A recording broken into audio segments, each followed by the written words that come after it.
দেখুন বন্ধুরা, আমরা কড়াইটি চাপিয়ে নিয়েছি। এরপর দিয়ে দেবো দুধ।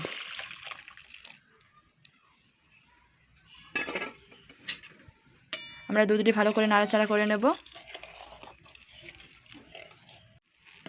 দুধটি আমাদের নাড়াচাড়া করে নিতে হবে। নাড়াচাড়া করতে করতে যতক্ষণ না গাঢ় হয়ে আসছে আমাদের নাড়াচাড়া করে যেতে হবে।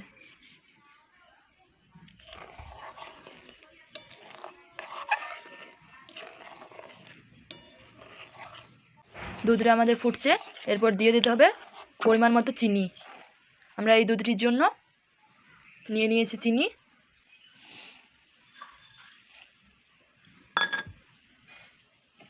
এরপর আমাদের চিনিটি দেওয়ার পর নাড়াচাড়া করে নিতে হবে, ভালোভাবে নাড়াচাড়া করে নিতে হবে। দেখে নিতে হবে যাতে পাশে না লাগে, তলে না লেগে যায়। আর দেখে নিতে হবে চিনিগুলো যাতে গলে যায়। ভালোভাবে নাড়াচাড়া করতে হবে।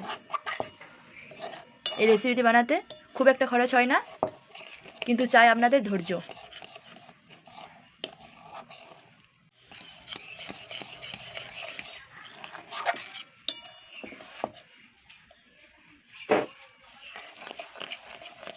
দুধটা আমাদের একটু কমে এসেছে। তো দেখুন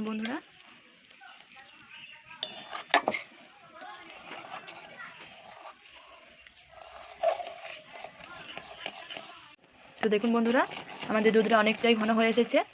আপনারা চাইলে এলাচের গুঁড়ো, অল্প পরিমাণে ঘি দিয়ে নিতে পারেন। তো দেখুন বন্ধুরা কতটা ঘন হয়ে এসেছে।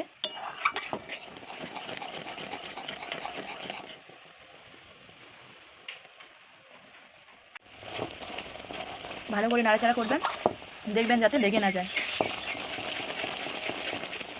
দেখুন বন্ধুরা, আর অল্প পরিমাণে নাড়াচাড়া করে নামিয়ে নিতে হবে। দেখুন বন্ধুরা, এইরকম হয়েছে। এরপর আমরা নামিয়ে নেব।